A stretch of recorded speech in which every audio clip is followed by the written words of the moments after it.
gentle listener, pa-ra-pa-pum-pum. It's Transmissmas time again, pa-ra-pa-pum-pum. To end the year, my friends, pa-ra-pa-pum-pum. With dread and mayhem, pa-ra-pa-pum-pum, pa-pa-pum-pum, pa-pa-pum-pum.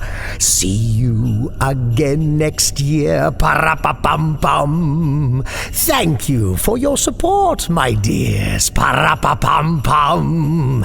And now to our featured tale, pa-ra-pa-pum-pum. Listen while you wassail, pa-ra-pa-pum-pum, pa-pa-pum-pum, pa-pa-pum-pum. W. Jacobs wrote this one, published in 1908, January 1. And now without further ado, pa-ra-pa-pum-pum, our narrator will read it to you. Pa-ra-pa-pum-pum, pa-pa-pum-pum, pa-pa-pum-pum. But first some thunder, pa-ra-pa-pum-pum.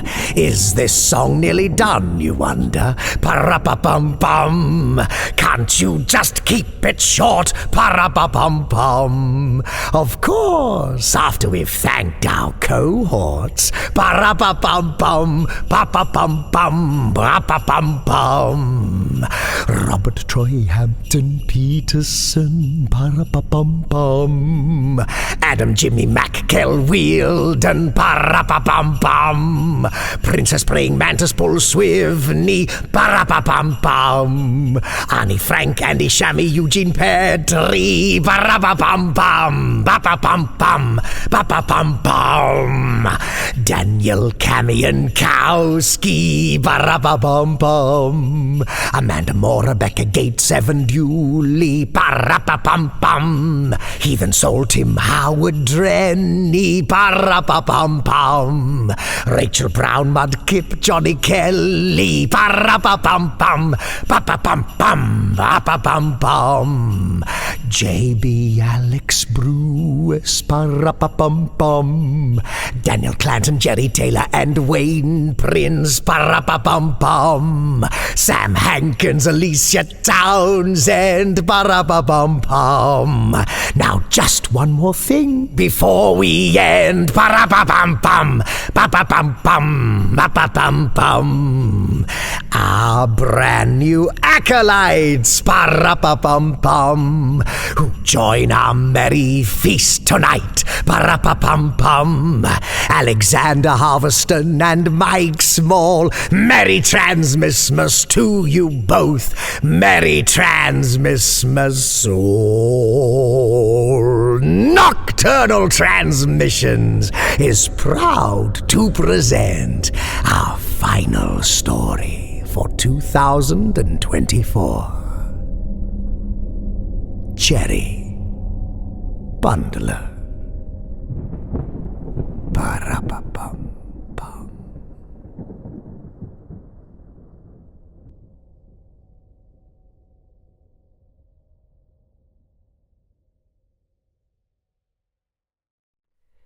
It wanted a few nights to Christmas, a festival for which the small market town of Torchester was making extensive preparations. The narrow streets, which had been thronged with people, were now almost deserted. The cheapjack from London, with the remnant of breath left him after his evening's exertions, was making feeble attempts to blow out his naphtha lamp, and the last shops open were rapidly closing for the night. In the comfortable coffee room of the Old Boar's Head, half a dozen guests, principally commercial travellers, sat talking by the light of the fire. The talk had drifted from trade to politics, from politics to religion, and so by easy stages to the supernatural. 3 ghost stories, never known to fail before, had fallen flat. There was too much noise outside, too much light within. The 4th story was told by an old hand with more success. The streets were quiet, and he had turned the gas out. In the flickering light of the fire, as it shone on the glasses and danced with the shadows on the walls. The story proved so enthralling that George, the waiter, whose presence had been forgotten, created a very disagreeable sensation by suddenly starting up from a dark corner and gliding silently from the room. "That's what I call a good story," said one of the men, sipping his hot whisky. "Of course, it's an old idea that spirits like to get into the company of human beings. A man told me once that he travelled down the Great Western with a ghost and hadn't the slightest suspicion of it, until the inspector came for tickets. My friend said the way that ghost tried to keep up appearances by feeling for it in all its pockets and looking on the floor was quite touching. Ultimately, it gave it up and with a faint groan vanished through the ventilator. 'That'll do, Hurst,' said another man. "It's no subject for jesting," said a little old gentleman who'd been an attentive listener. "I've never seen an apparition myself, but I know people who have, and I consider that they form a very interesting link between us and the afterlife. There's a ghost story connected with this house, you know." "Never heard of it," said another speaker, "and I've been here some years now." "It dates back a long time now," said the old gentleman. "You've heard about Jerry Bundler, George?" "Oh, well, I've just heard odds and ends, sir," said the old waiter, "but I never put much count to 'em. There was one chap here what said he saw it, and the governor sacked him prompt." "My father was a native of this town," said the old gentleman. "Knew the story well. He's a truthful man and a steady churchgoer, but I've heard him declare that once in his life he saw the appearance of Jerry Bundler in this house." "And who was this Bundler?" inquired a voice. "London thief, pickpocket, highwayman, anything he could turn his dishonest hand to," replied the old gentleman. "And he was run to earth in this house one Christmas week some 80 years ago. He took his last supper in this very room, and after he'd gone up to bed, a couple of Bow Street runners who'd followed him from London but lost the scent a bit went upstairs with the landlord and tried the door. It was stout oak and fast, so one went into the yard and by means of a short ladder got onto the windowsill, while the other stayed outside the door. Those below in the yard saw the man crouching on the sill, and then there was a sudden smash of glass, and with a cry he fell in a heap on the stones at their feet. Then in the moonlight they saw the white face of the pickpocket peeping over the sill, and while some stayed in the yard, others ran into the house and helped the other man to break the door in. It was difficult to obtain an entrance even then, for it was barred with heavy furniture. But they got in at last, and the first thing that met their eyes was the body of Jerry, dangling from the top of the bed by his own handkerchief." "Which bedroom was it?" asked 2 or 3 voices together. The narrator shook his head. "Oh, that I can't tell you, but the story goes that Jerry still haunts this house, and my father used to declare positively that the last time he slept here, the ghost of Jerry Bundler lowered itself from the top of his bed and tried to strangle him." "Oh, that'll do," said an uneasy voice. "I wish you'd thought to ask your father which bedroom it was." "What for?" "Well, I should take care not to sleep in it, that's all," said the voice shortly. "There's nothing to fear," said the other. "I don't believe for a moment the ghost could really hurt one. In fact, my father used to confess it was only the unpleasantness of the thing that upset him, and that for all practical purposes, Jerry's fingers might be made of cotton wool, for all the harm they could do." "Well, that's all very fine," said the last speaker again. "A ghost story is a ghost story, sir, but when a gentleman tells a tale of a ghost in the house in which one is going to sleep, I call it most ungentlemanly." "Nonsense," said the old gentleman, rising. "Ghosts can't hurt you. For my own part, I should rather like to see one. Good night, gentlemen." "Good night," said the others. "And I only hope Jerry'll pay you a visit," added the nervous man as the door closed. "Bring some more whiskey, George," said a stout commercial. "I want keeping up when the talk turns this way." "Shall I light the gas, Mr. Malcolm?" said George. "No, the fire's very comfortable," said the traveller. "Now, gentlemen, any of you know any more?" "I think we've had enough," said the other man. "We shall be thinking we see spirits next, and we're not all like that old gentleman who's just gone." "Old humbug," said Hurst. I should like to put him to the test.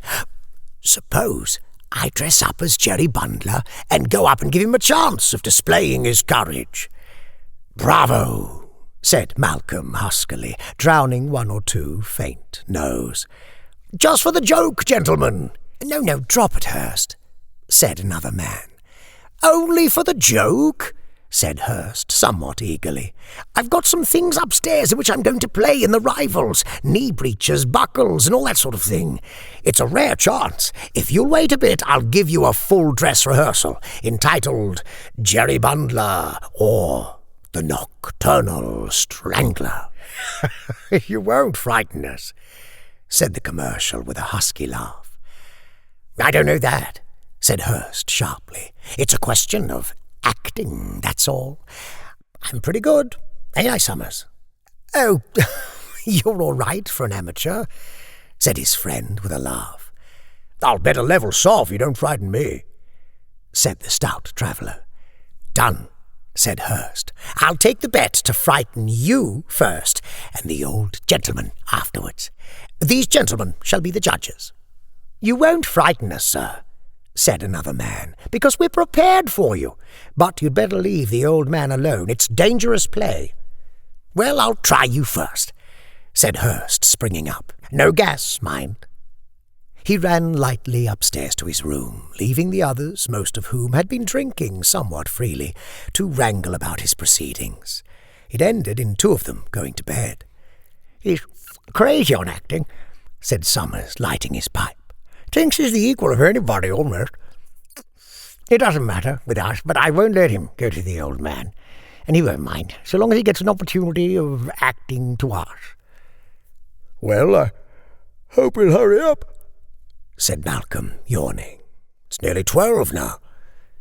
Nearly half an hour passed. Malcolm drew his watch from his pocket and was busy winding it, when George, the waiter, who'd been sent on an errand to the bar, burst suddenly into the room and rushed towards them. He's coming, gentlemen," he said breathlessly. "Why, you're frightened, George," said the stout commercial with a chuckle. "It was the suddenness of it," said George sheepishly. "Besides, I didn't look for seeing him in the bar. There's only a glimmer of light there, and he was sitting on the floor, behind the bar. I nearly trod on him." "Oh, you'll never make a man, George," said Malcolm. "Well, it took me unawares," said the waiter. "Not that I'd have gone to the bar by myself if I'd known he was there. And I don't believe you would either, sir." "Nonsense," said Malcolm. "I'll go and fetch him in." "You don't know what it's like, sir," said George, catching him by the sleeve. "It ain't fit to look at by yourself. It ain't indeed. It's got the... What's that?" They all started at the sound of a smothered cry from the staircase, and the sound of somebody running hurriedly along the passage.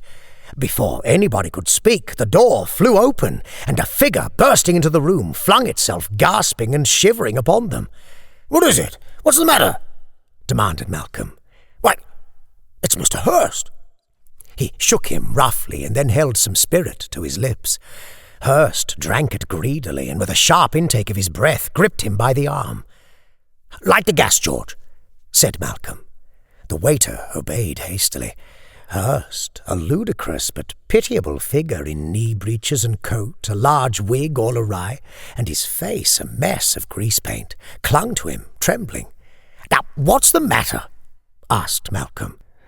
"I've seen it," said Hurst with a hysterical sob. "Oh, Lord, I'll never play the fool again, never." "Seen what?" said the others. "Him, it, the ghost, anything," said Hurst wildly. "Rot," said Malcolm uneasily. I was coming down the stairs," said Hurst, "just capering down as I thought it ought to do. I felt a tap." He broke off suddenly and peered nervously through the open door into the passage. "I thought I saw it again," he whispered. "Look, at the foot of the stairs. Can you see anything?" No, there's nothing there," said Malcolm, whose own voice shook a little. Go on, you felt a tap on your shoulder." "I turned around and saw it. a little wicked head, and a white, dead face. Oh, that's what I saw in the bar, said George. Horrid it was, devilish. Hurst shuddered, and, still retaining his nervous grip of Malcolm's sleeve, dropped into a chair. Well, it's a most unaccountable thing, said the dumbfounded Malcolm, turning to the others. It's the last time I come to this house. I leave tomorrow, said George. I wouldn't go down to that bar again by myself, no. Not for £50. It's talking about the thing that's caused it, I expect, said one of the men. We've all been talking about this and having it in our minds. Practically, we've been forming a spiritualistic circle without knowing it.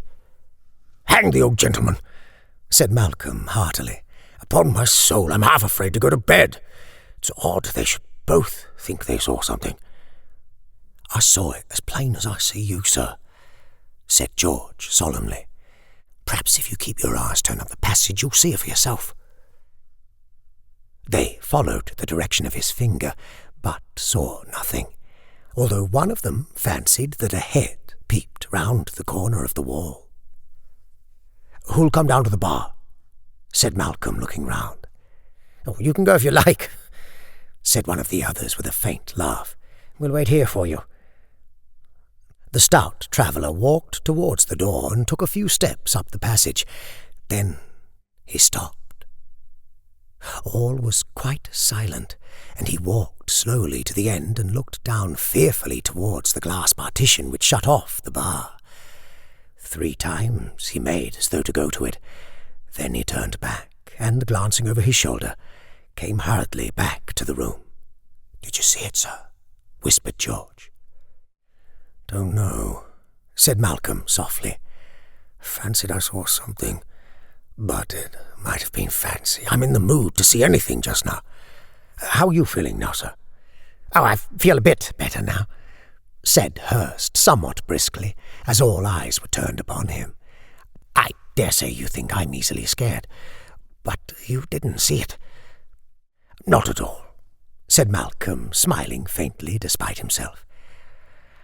I'm going to bed, said Hurst, noticing the smile and resenting it. Will you share my room with me, Summers? I will, with pleasure, said his friend, provided you don't mind sleeping with the gas on full all night. He rose from his seat and, bidding the company a friendly good night, left the room with his crestfallen friend. The others saw them to the foot of the stairs, and, having heard their door close, returned to the coffee-room.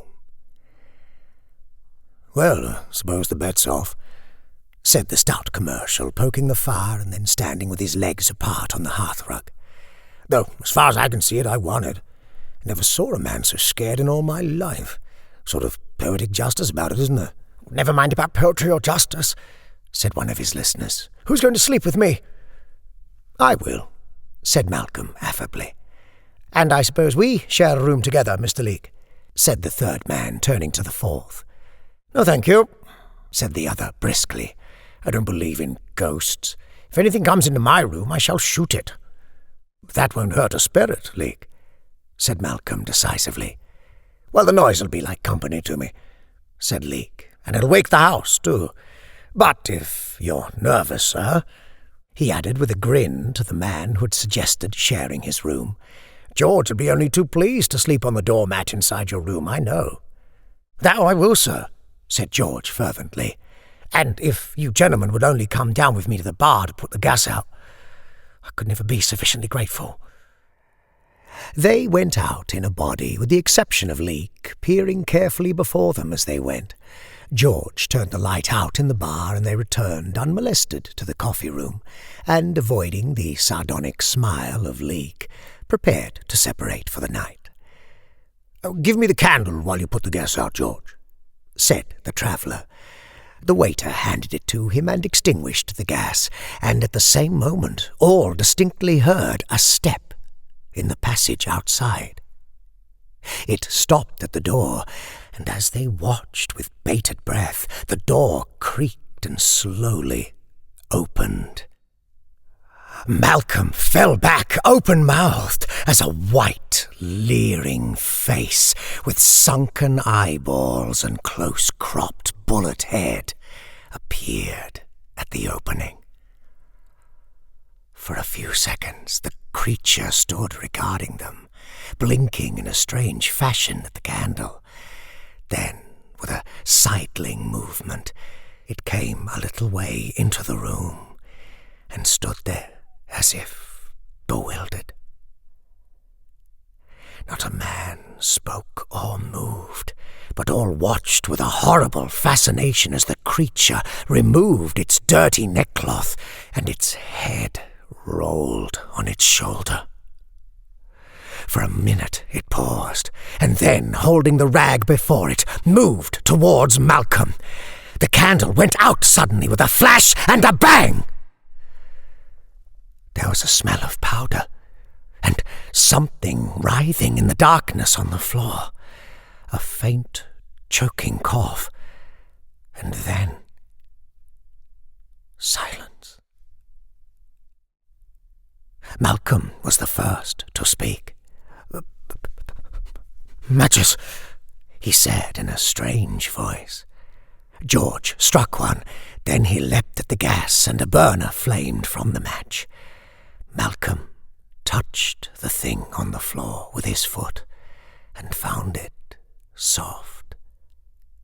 He looked at his companions. They mouthed inquiries at him, but he shook his head. He lit the candle and, kneeling down, examined the silent thing on the floor.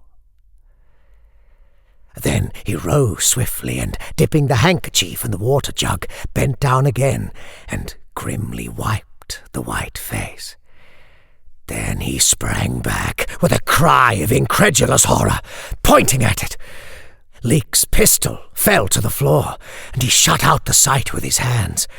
But the others, crowding forward, gazed spellbound at the dead face of Hurst. Before a word was spoken, the door opened and Summers hastily entered the room. His eyes fell on the floor. "Good God!" he cried. "You didn't!" Nobody spoke. I told him not to," he said in a suffocating voice. "I told him not to. I told him."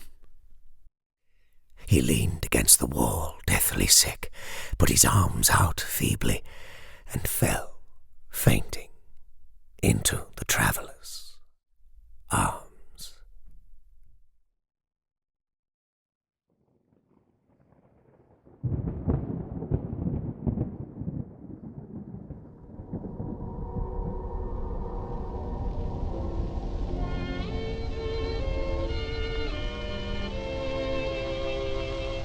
Every day means just another day for friends to meet. Every day brings someone that you love. But when the lazy moon comes up and shadows round you creep, then that's the time to say good night and close your eyes in sleep.